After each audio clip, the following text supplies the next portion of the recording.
Good morning. Please rise in body or in spirit and join us in singing hymn number 1040 from the Teal hymnal, Hush. Number 1040, Teal hymnal 1040. Hush, hush, somebody's calling my name. Hush,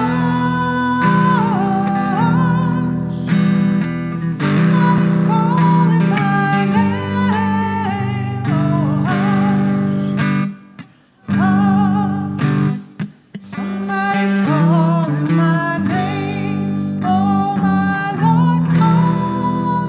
Lord, what shall I do? What shall I do? Sounds like freedom. Somebody's calling my name. Sounds like freedom. Somebody's calling my name. Sounds like freedom. Somebody's calling my name. Oh, my Lord, what shall I do? What shall I do? Sounds like justice. Somebody's calling my name. Oh, sounds like justice. Somebody's calling my name. Oh, sounds like justice. Somebody's calling my name. Oh, my Lord, what shall I do? What shall I do? Soon one morning, death come creeping in my room. Oh, soon one morning, death come creeping in my room. Oh, soon one morning, death come creeping in my room. Oh, my Lord, what shall I do? What shall I do? I'm so glad trouble don't last always. Oh, I'm so glad trouble don't last always. Oh, I'm so glad trouble don't last always. Oh, my Lord, what shall I do? What shall I do? Thank you. Please be seated.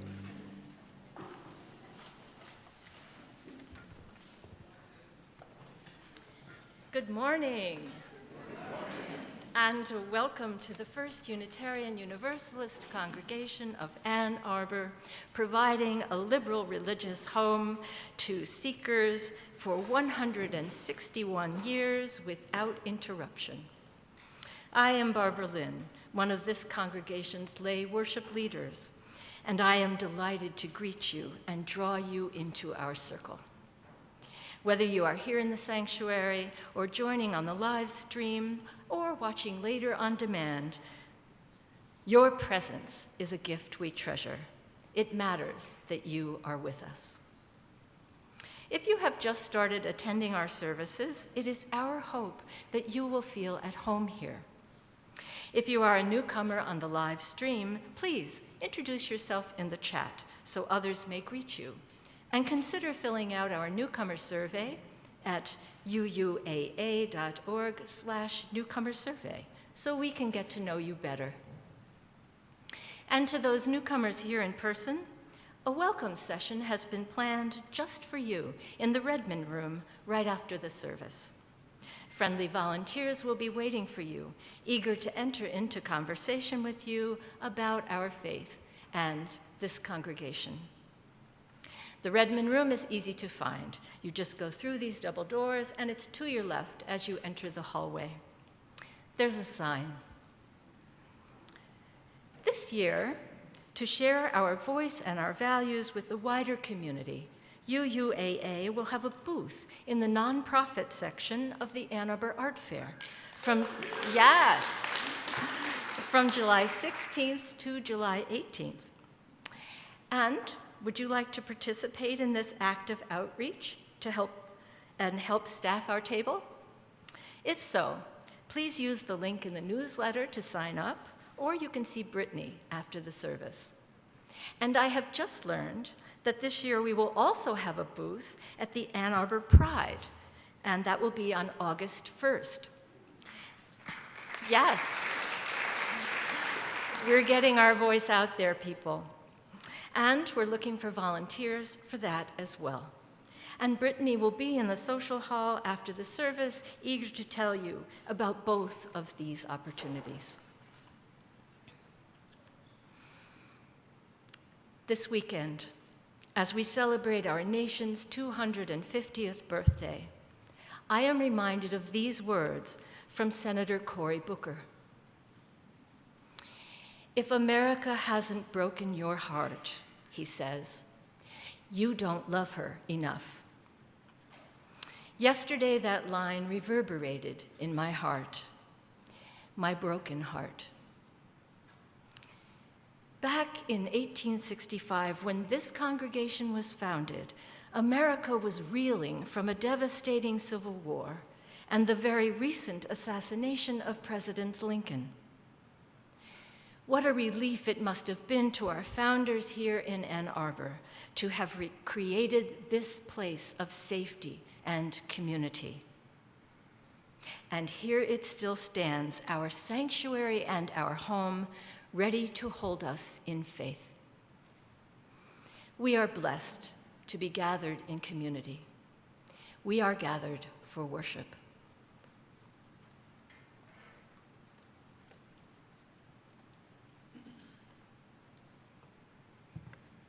Sometimes, often, during all the celebrations for the Independence Day and the 250th anniversary of our country's independence, I find myself questioning my love of country for a number of reasons.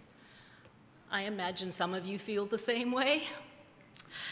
So I decided I needed to develop a ritual, and I have. When I am spiraling into despair, I tell myself, stop, take a breath, and remember these two moments. The first one, my friend and I were walking away from the polls at 6 a.m. in November 2007, having cast our ballots for Barack Obama.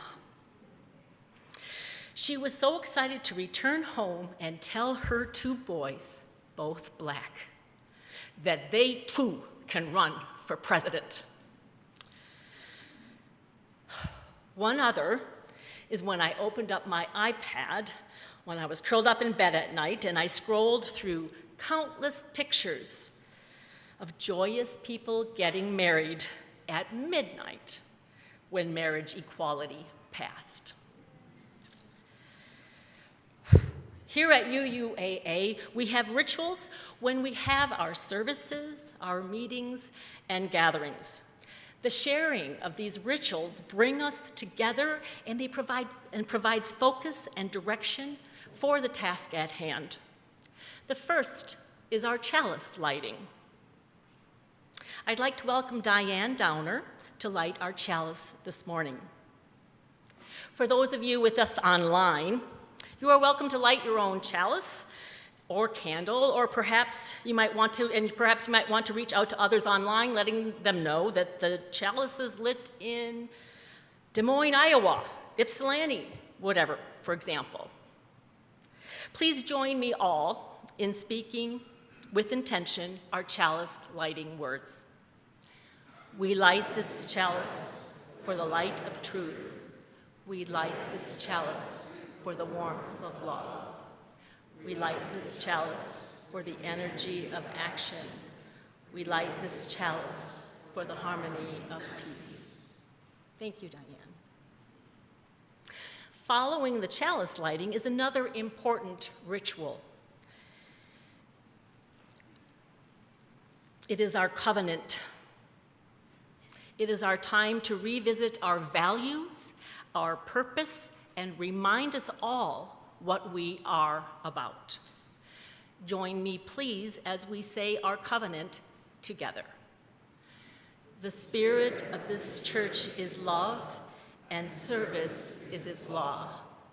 This is our covenant with each other, to dwell together in peace, to search for truth in love, and to help one another.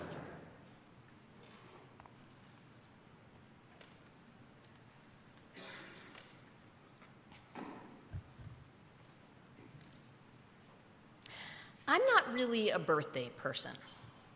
My kids, on the other hand, well, they start planning their parties about 6 months ahead. Sometimes even more, making wish lists and guest lists and activity lists. My twins turn 11 this month, and they decided on sleepovers.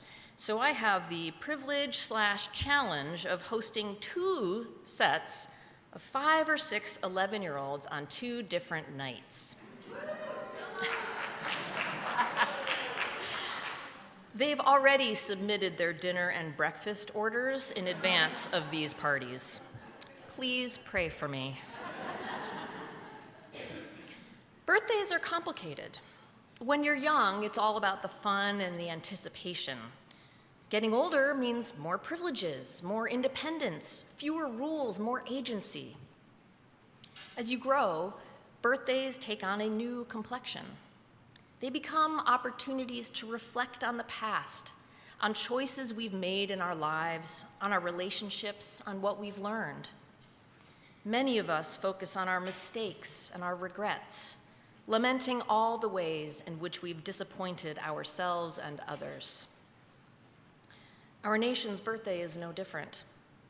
At the beginning, on the eve of the revolution, we were full of promise and excitement, enshrining the idea that people can and must rule themselves. That, as written in the Declaration of Independence, quote, all men are created equal, that they are endowed by their Creator with certain unalienable rights, that among these are life, liberty, and the pursuit of happiness, that to secure these rights, governments are instituted among men, deriving their just powers from the consent of the governed, end quote, rather than from the heavens or monarchs. As the nation has grown up, as we've ostensibly matured, we've been forced to reflect on that journey towards a more perfect union and have been found wanting again and again. Our high expectations have suffered inevitable setbacks, and now as we look back on 250 years as a nation, it's hard not to lapse into despair at how far short we've fallen from those original ideals. How do we hold on to the silver linings, the actual real progress that people have brought about through blood, sweat, and tears, even when the present moment feels so discouraging? Well, perhaps we can find an answer in our story for all ages, about a girl whose birthday doesn't turn out quite as she'd hoped, but who still finds a way to celebrate. Bee's Bad Day, written and illustrated by Tom Percival. It was almost Bee's birthday. There were just 2 days to go, and she was very excited. The whole family was coming to Bee's party. Of course, Mom, Dad, and Archie would be there, but so would Grandma, Bampy, and all her cousins. Bee couldn't stop thinking about it. Everything was going to be perfect. The next day, the skies were cold, gray, and heavy. Bee ran into the garden as a single snowflake fell. At first, it was all very exciting, but then it kept on snowing and snowing and snowing until everything was white. The snow was so deep that the postman couldn't deliver any of Bee's cards or presents, and her dad couldn't get any of the party food. This was very disappointing, but Bee took a big, deep breath At least Grandma, Bambi, and all her cousins would be there tomorrow. The next day, Bee woke up early. Finally, it was her birthday! But 3 hours later, nobody had arrived for the party. "I'm sorry, sweetheart," said Mom. "They can't make it. All the roads are blocked by snow." Bee stood there for a moment. She had tried so hard to not feel disappointed. But suddenly, everything shattered. This wasn't how her birthday was meant to be. "Happy birthday, Bee," said Mom, passing over a present. But Bee could barely even look at it. Not even a phone call from Bambi could cheer her up. A tear rolled down Bee's cheek. Everything felt completely broken. "Hey, come on, Bee," said Archie. "Let's go birthday sledding. It'll be fun." Bee didn't want to, but Archie helped her put on her favorite coat. Together, they crunched outside into the snow. Archie swung Bee up onto his back, and a few of the thinner cracks faded away. Snowflakes sparkled around them as they whooshed down the hill. Bee smiled. This wasn't how she'd imagined her birthday, but it was still a lot of fun. A few more cracks disappeared. By the time they got home, a fire had been lit and the house felt warm, with homemade decorations and candles everywhere. Bee's day had started out badly, but that didn't mean it couldn't end well. Then Dad carried in the most amazing cake, and all the cracks vanished completely. It looked exactly how she'd imagined it, perfect. But then Dad tripped. The cake soared through the air and landed upside down with a splat. For a long time, Bee just stared at it all. Then she grinned and took a huge spoonful of the cakey mess straight from the table. Archie did the same thing, then Mom, then Dad, and suddenly they were all laughing. Because birthday cake is always delicious, even if it doesn't look quite how you expected. The end.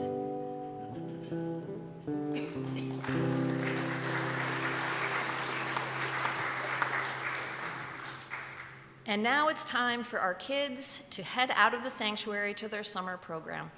I invite you to offer them love and good wishes as the chalice fire plays out the time for all ages.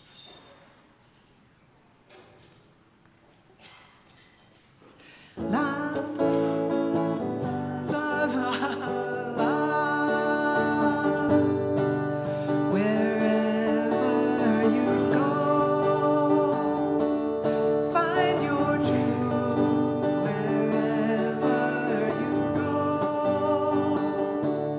find your truth. You are loved, you belong.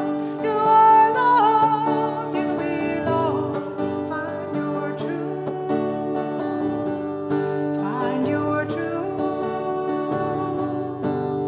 Wherever you may be in life, truth. Wherever you go, always dream. Wherever you go, always dream. You are loved, you belong. You are loved, you belong. Always dream. Always dream. Wherever you may be in life, dream.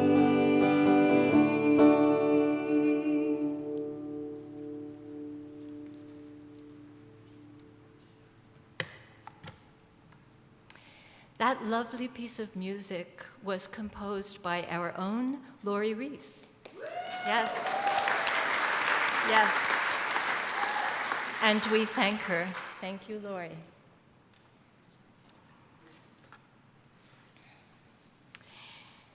Bee's birthday party is a fine example of what we know all too well from very recent experience. Birthdays aren't always what they are cracked up to be. I hope yesterday was awash in silver linings for you, and that, like Bee, you got to have your cake and eat some too, however awkwardly. Our weekly offering grants us time to consider the silver linings in our own lives, those blessings that keep us moving forward even when things go wrong. Gratitude and giving come from that deep place where quiet contemplation leads us into our best selves. That is why we call it spiritual practice. Gratitude can be expressed in many ways, and there is no one way to give. Your time, your energy, the talents you bring to this community, these are treasured gifts. Look what we have built together.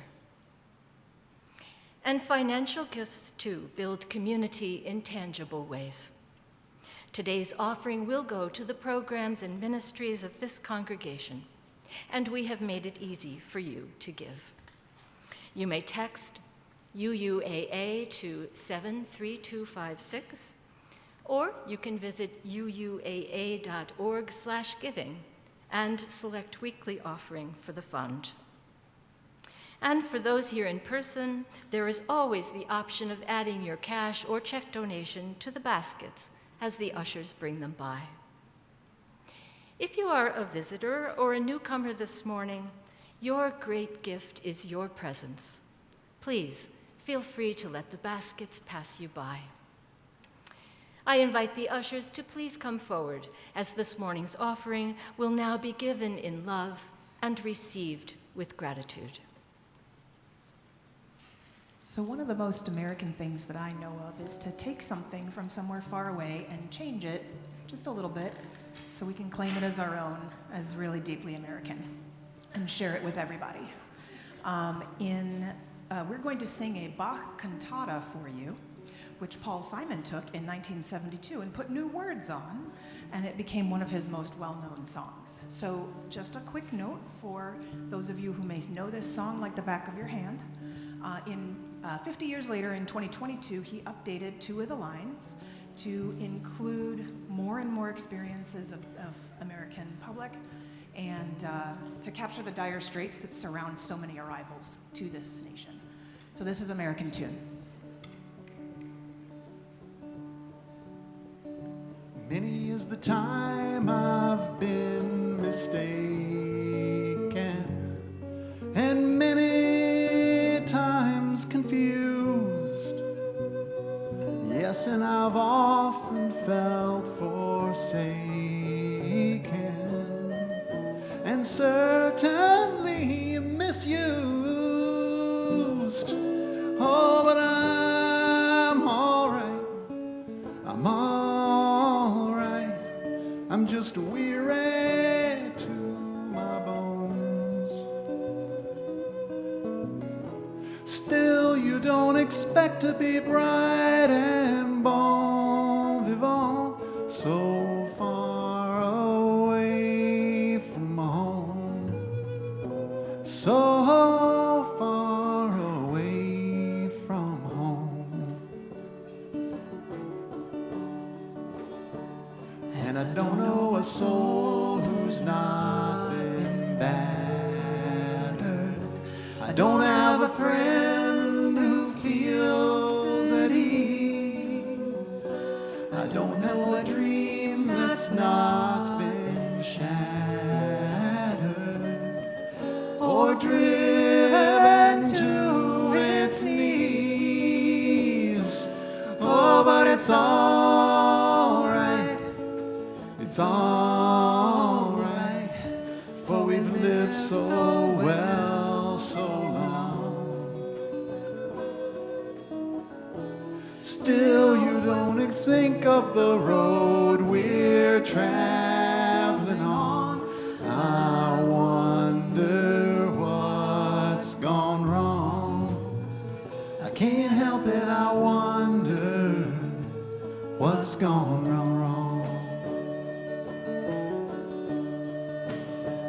and I dreamed I was dying. I dreamed that my soul rose unexpectedly, and looking back down at me, smiled reassuringly. And I dreamed I was flying, and high up above, my eyes could clearly see the Statue of Liberty sailing away to sea. And I dreamed I was flying. We didn't come here on the Mayflower. We come on a ship in a blood-red moon. We come in the age's most uncertain hours and sing an American tune. Oh, and it's all right. Oh, it's all right, it's all right. You can't be forever blessed. Still, tomorrow's gonna be another working day, and I'm trying to get some rest. That's all I'm trying, to get some rest.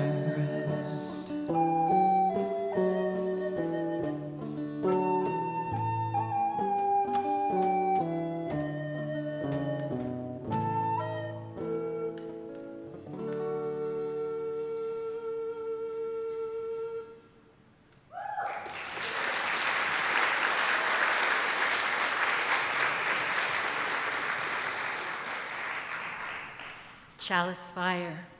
So lovely, thank you. And now, as our ushers come forward, will you please rise in body or in spirit as we prepare to dedicate our offering. Rejoicing in the many ways our gifts enrich the world, together let us say, to the work of this congregation, which is weaving a tapestry of love and action, we dedicate our lives and these our offerings. Thank you. You may be seated.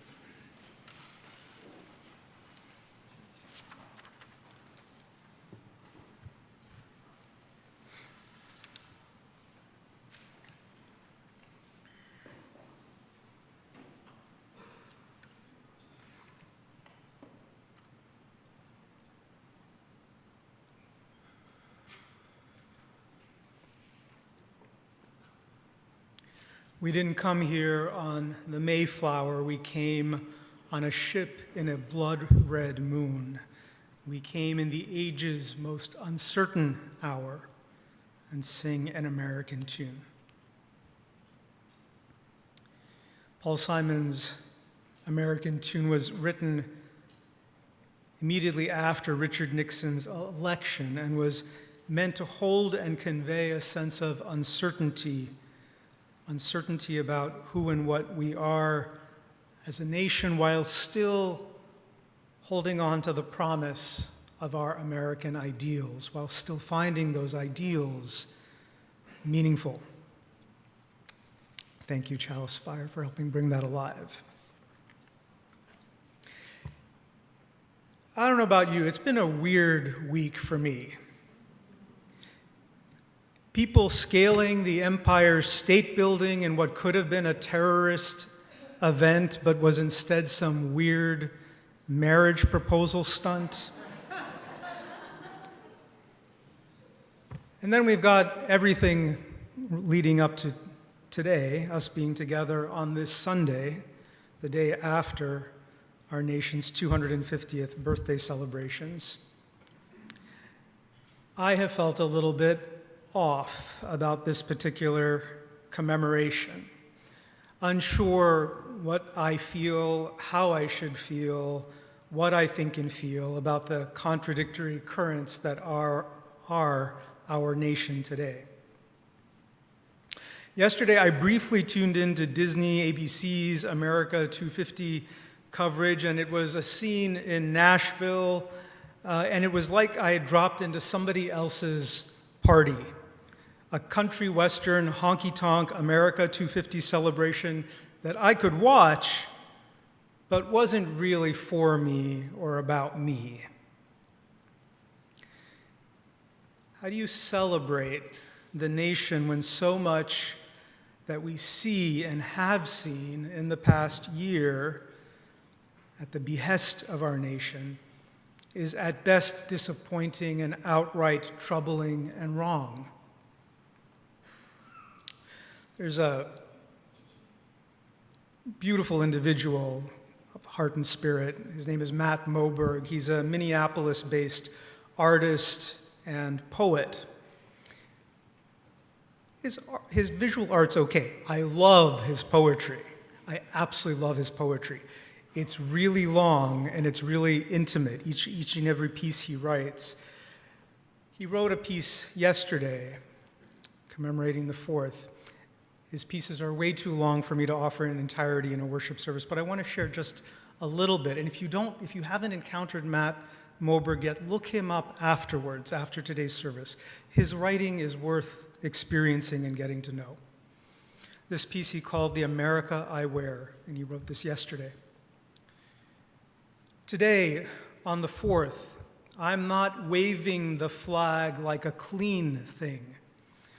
I'm holding it like a shirt pulled from the river, wrung out by mothers outside the Whipple building in January, by aunties with thermoses, by my boys who had to learn the vocabulary of riot gear before they learned anything about girls. I'm celebrating the America that Minneapolis wore this winter. You can keep the America that combs its hair for the cameras, the brass band America whose anthem just got Botox. You can cheer for the textbook eagle that poses over a field of erased bones. But as for me and my house, we are celebrating the America that stood in the cold and would not stop saying human. The America with salt, with Lake Street salt, crusted on the hem of its jeans. The America with chapped hands passing out cold coffee in paper cups. The America with a Haitian grandmother holding her blanket closed around her like she was protecting the last ember from the first fire God ever made.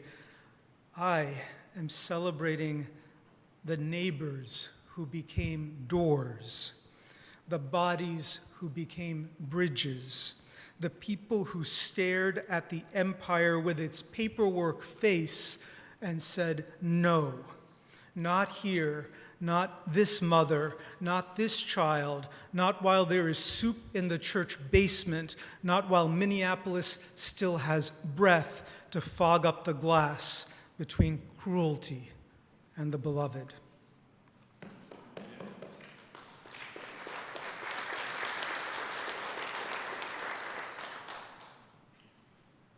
Yeah, I don't know how to forget January, February, and March, and forget a war that was never even declared by our nation, that we are still in the midst of, that is leaving us worse off than we were before we were in it.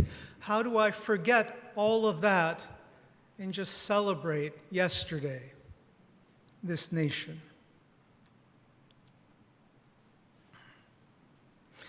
At the same time, Stella shared with us a story about a birthday party. You don't really show up at a birthday party regaling all who have gathered with every failure and shortcoming of the birthday person. We just don't do that. You know, hey, John, hey, Julia, happy birthday. I hope you'll do better in the year ahead than you have been doing. For example, with your financial mismanagement, and your bigotry, and that drinking problem you need to work on. I'm rooting for you, I really am. Happy birthday. We don't really do that. We wouldn't even do that to somebody we didn't like, right? Even if we didn't like the person, we'd still wish them a happy birthday and share the cake with them and smile. Hence the weirdness for me. It is a birthday celebration, and I just don't know how much I'm supposed to smile and eat the cake. I kind of want to. It's not every year a nation turns 250. It is something that's supposed to be special.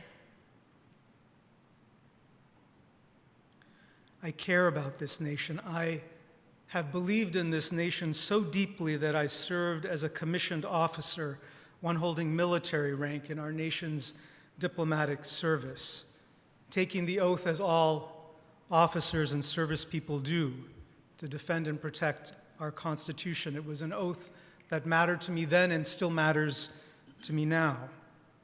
I represented our nation in international institutions like the United Nations and before foreign governments. I believed so deeply and passionately in us. And here in 2026, I wonder what the us is that we can celebrate. It's an us that yesterday included hundreds of masked, commando-clad members of the white nationalist Patriot Front, men marching through my beloved Washington, D.C., as if it were their homecoming, acclaiming of what they feel is rightfully theirs. If you haven't seen it after this service, Google this photograph. It is a photograph that will no doubt go down in photographic history, perhaps even win awards. It's an important photograph.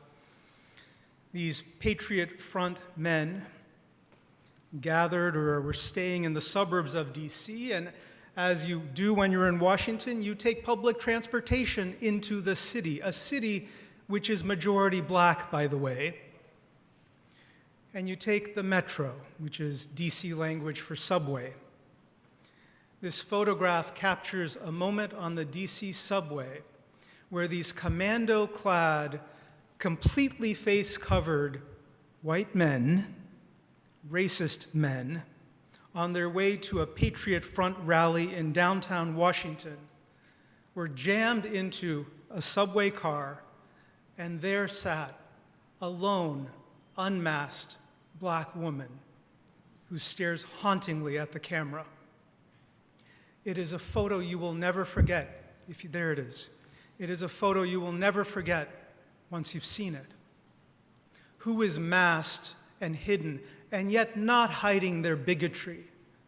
Who is open and vulnerable? The we includes this.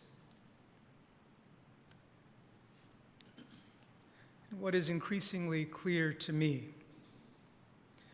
is the pictures of we that include pride celebrations and trans athletes, and diverse family structures, and celebrations of indigenous culture, of Latino culture, of black culture, so much more that I find beautiful and worthy, reflective of the very best of who and what we can be. Those images and those pictures evoke revulsion, disbelief, and even disgust amongst significant portions of the population of this nation. What I feel about the Patriot Front, many feel about the things I value and I care about. Significant portions of this nation have moved away from even minimalistic tolerance of others that they don't like or understand, and toward open rejection and revulsion. Where do we find a we the people in the midst of that? I'll tell you that longing to find the we, the people, has so maybe even obsessed me. I've spent weeks preparing for this sermon today, weeks, reading any and every book, including all the latest stuff, on American identity and what it might mean to be American at this particular point in time. Really, some good stuff is out there. When it came to synthesize all that, to cobble together my thoughts for today's reflection, the facts, the historical speeches, the concepts weren't really what were speaking to me, because ultimately my love of this nation,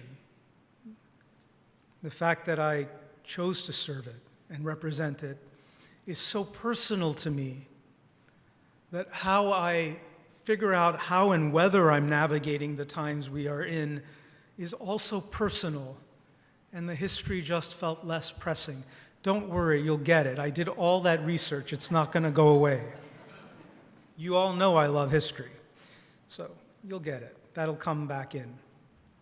But for today, I wanted instead to share with you one American experience of American identity, my own. Very few Americans have lived overseas. This is true, by the way. Very few Americans have lived overseas for extended periods of time. Not a vacation, not a visitation, but for years at a stretch. I have not just lived overseas in one foreign location, but in multiple foreign locations over significant stretches of my adult life. And what I have found during those times is that the song, the vibration of this nation has sung to me so deeply and sweetly each time that I have. In my late teenage years, I had the chance with my family to live in India. And I basically went to India thinking I was Indian. After all, I'd grown up in this country where the first question I was asked as a kid, continuously, consistently throughout my entire childhood, was, "Where are you from?" The answer to which nobody expected was Pittsburgh. When I said Pittsburgh, they'd, no, where are you really from? And I learned as a kid that the answer that was expected of me was India. And so I sublimated that. I came to believe that I'm not from here. This is not really my country. And so when my father got a job and it meant I would miss my senior year of high school, I would miss my senior year of high school with the children I had known since kindergarten and preschool. I would miss graduating with them, but I could go live in my country, in India. I said yes. I was excited about it. Until I got there and experienced the rejection of Indian teenagers my age, from whom the first thing out of their mouths consistently, reliably was, "You're so American." And it was meant as a put-down and as an othering. "You're not one of us." What the hell did that mean? I sure as heck look Indian. My religion, my languages, my cultural reference points, many of the same things in common with those Indian teenagers. But what they were noticing correctly was that my inside wiring, my mind, my cognitive processes, how I understood the world, was fundamentally American. It was of this nation.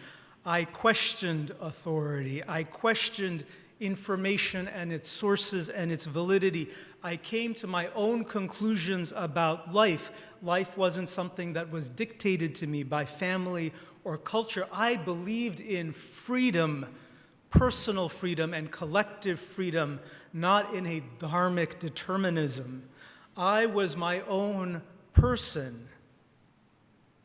This is not how children in India are raised, by the way, still to this day. My insides were American. We have very specific ways of understanding what our humanity is about, culturally shaped answers to the question, what does it mean to be human? Those culturally laden answers have mattered to me. They have shaped deeply and profoundly my Americanness. Years later, having completed my undergraduate studies in international affairs, specializing in the Middle East, studying the Arabic language and Islam for years on end, as a newly minted diplomat, I had the opportunity to go live in the Middle East, and I said yes. I'd been preparing for years to do precisely this. To go live in one of the most conservative parts of planet Earth, less than 18 months after I had come out of the closet as a gay man. I told myself, hey, I've spent most of my life in the closet. I'll just go back into the closet again for a few years. Literally, I told myself that. Ah, the foolishness of youth. What I didn't know at age 21, 22, 23 was that once the soul knows freedom, it is torture to go back to a cage. I didn't know that until I had already voluntarily placed myself back in a cage. And it was awful.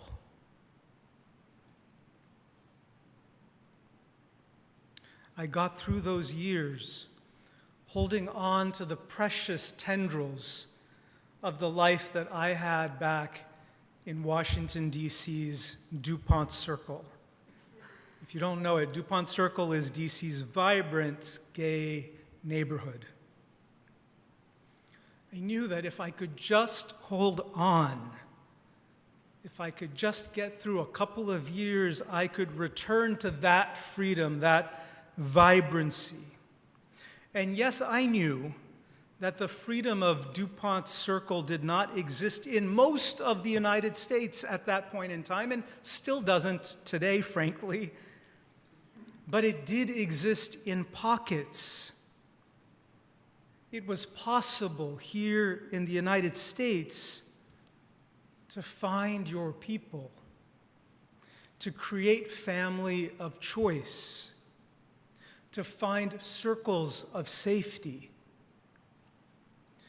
However small those may be, our expansive notion of freedom here as an American people, the freedom that we imbue and claim both individually and collectively, is so deep that it allows for that.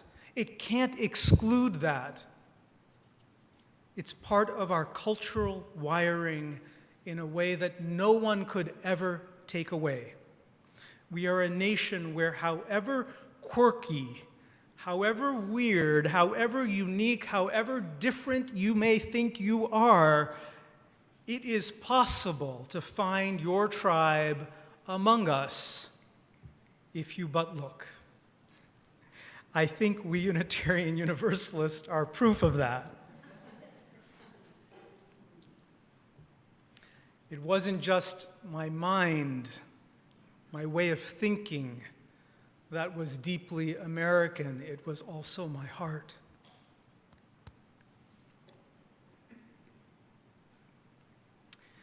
A few years after that, I like to say I moved from the frying pan, the Middle East, to the freezer, the furthest reaches of Northern Europe, Helsinki, Finland. Unbeknownst to me, when I agreed to that in my mid-20s, I was only one of 500 non-white people in the entire country. You gotta imagine the chutzpah of taking that on. I didn't even know I was taking that on. Population 5+ million, I'm one of 500 who aren't ethnically Finn. The vast majority of those 500 at that point in time were Somali refugees who were reviled, openly reviled, and me along with them.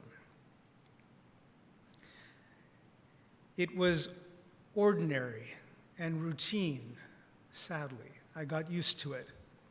That if I went out on the town on a Friday night or Saturday night, within hours, drunken racist slurs and shouts would be hurled at me. Among them, "Go back to your own land."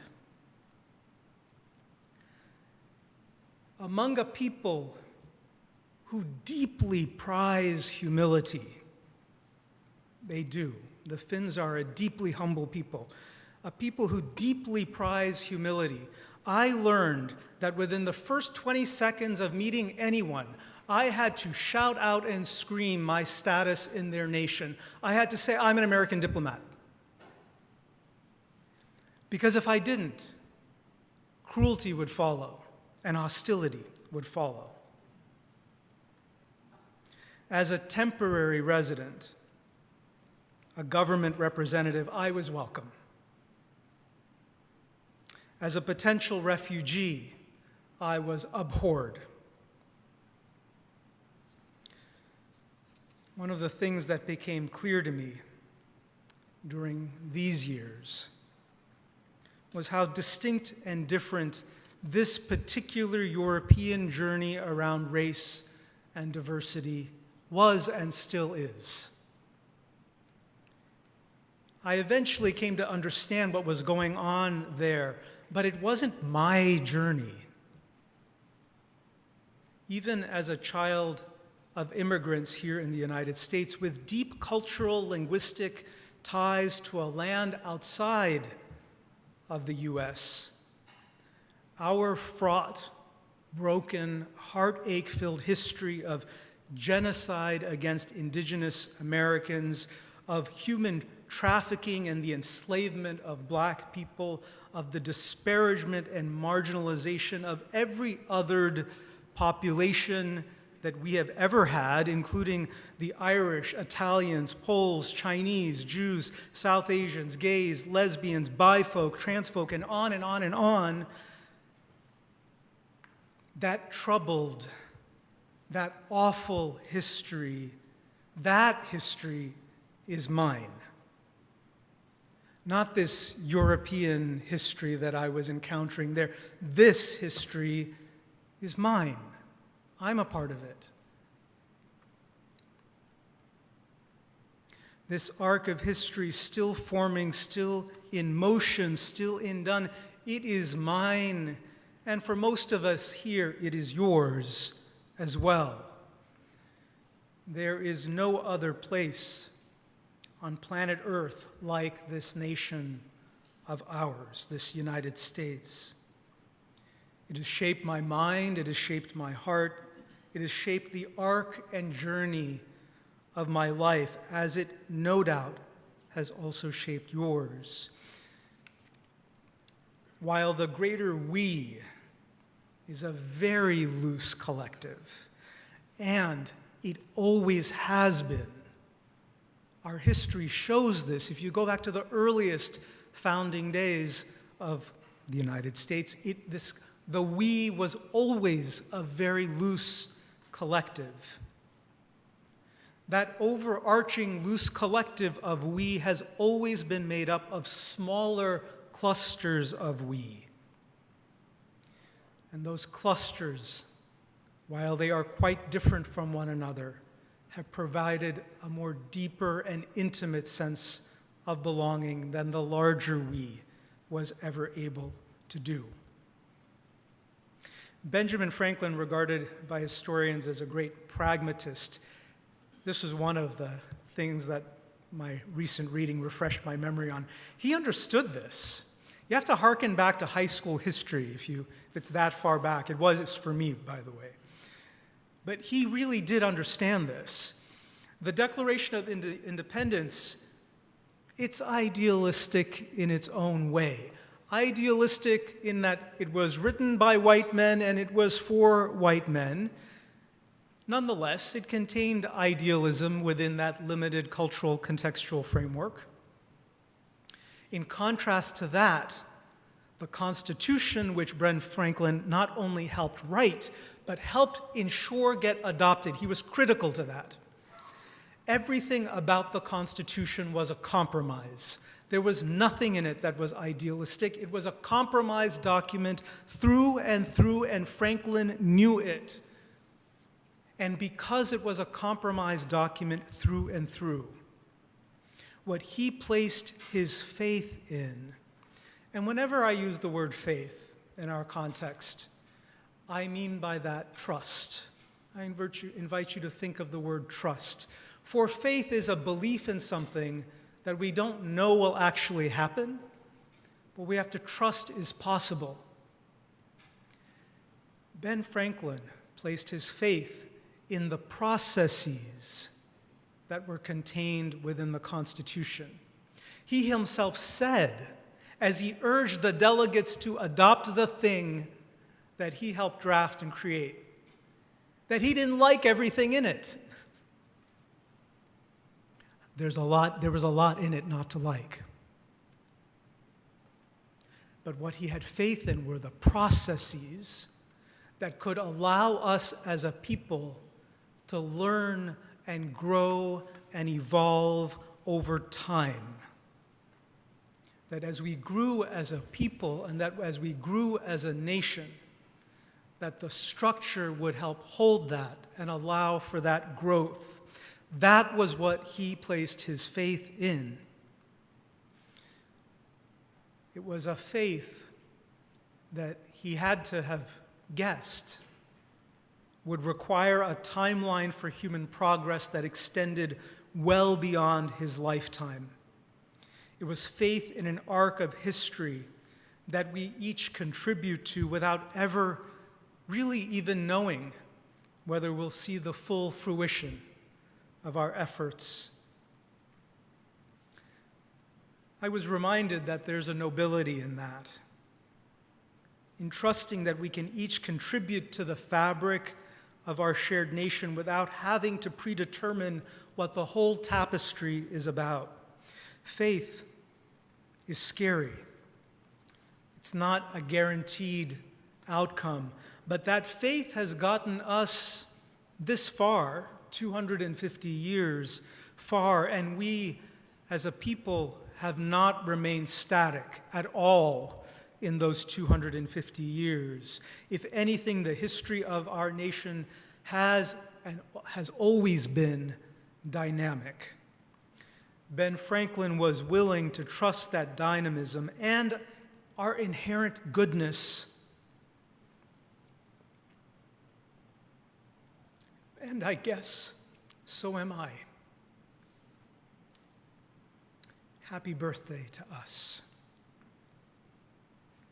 May we continue to be a people who can evolve and grow our many clusters of we into a larger we, lifting our voices together in song and in freedom.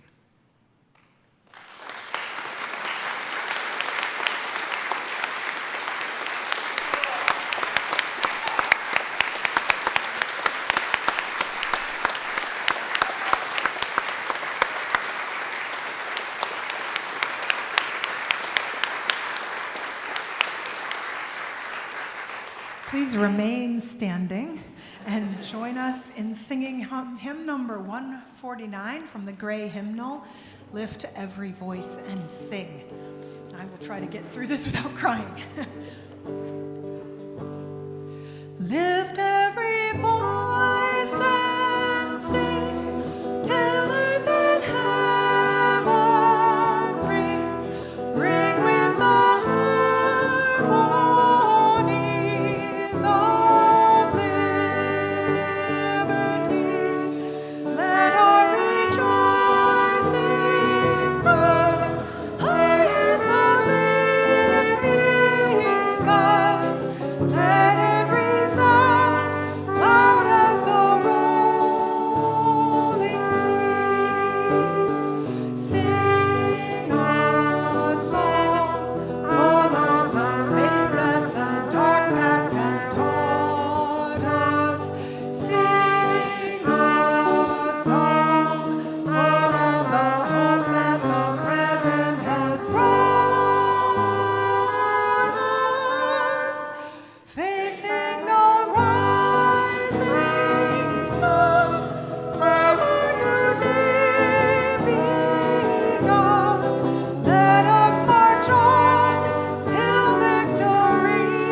take a moment to look around this sanctuary and notice these siblings in faith, those also joining us online, those who hold dreams for this land, this nation that are as deep as your own, as filled with love, as filled with possibility, as filled with hope as your own.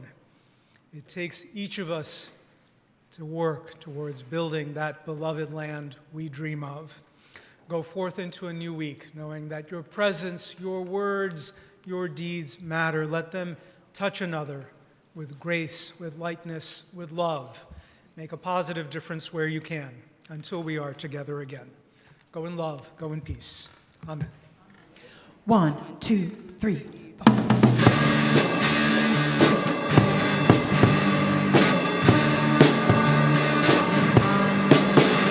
I was dreaming, in my dreaming, of an aspect bright and fair.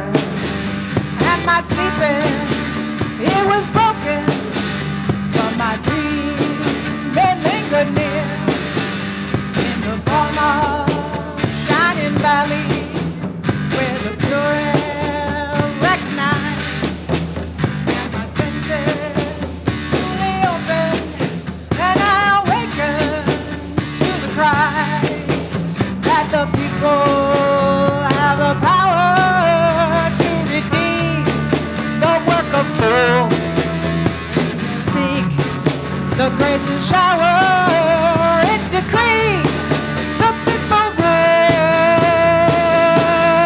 People have the power. People have the power. People have the power. People have the power.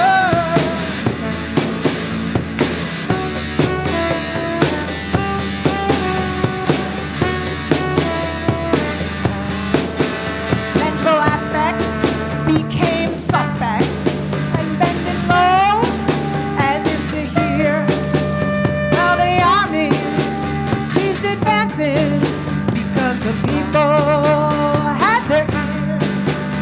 And the shepherds and the soldiers and they lay among the stars, changing visions, laying arms to waste in the dust, in the form of shining valleys, where the pure air recognized, and my senses newly opened, I awakened to the cry.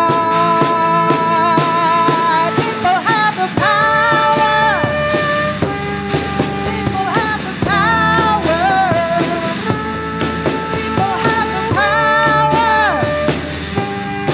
People have the power.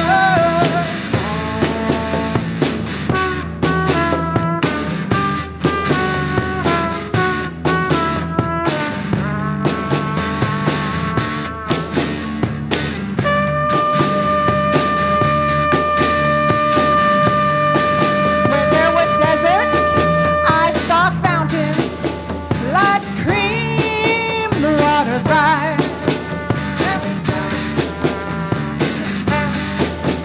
None to laugh or criticize. And the leopard and the lamb lay together, truly bound. While I was hoping, in my hoping, to recall what I had found. I was dreaming, in my dreaming, God knows, a pure view. As I lay down into my sleep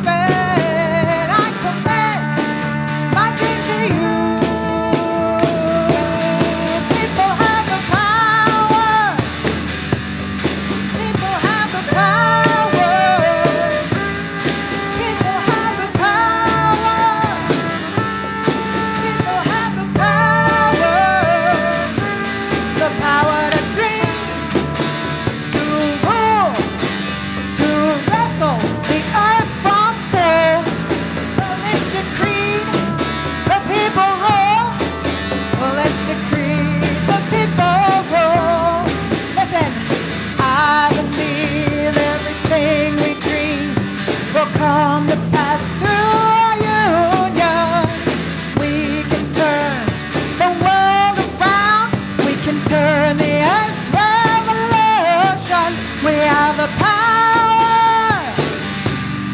People have the power. People have the power. People have the power. The power to dream, to rule, to wrestle the earth from force. Well, it's decreed, the people rule. Well, it's decreed, the people rule. We have the power. People have the power. People have the power. We have the power.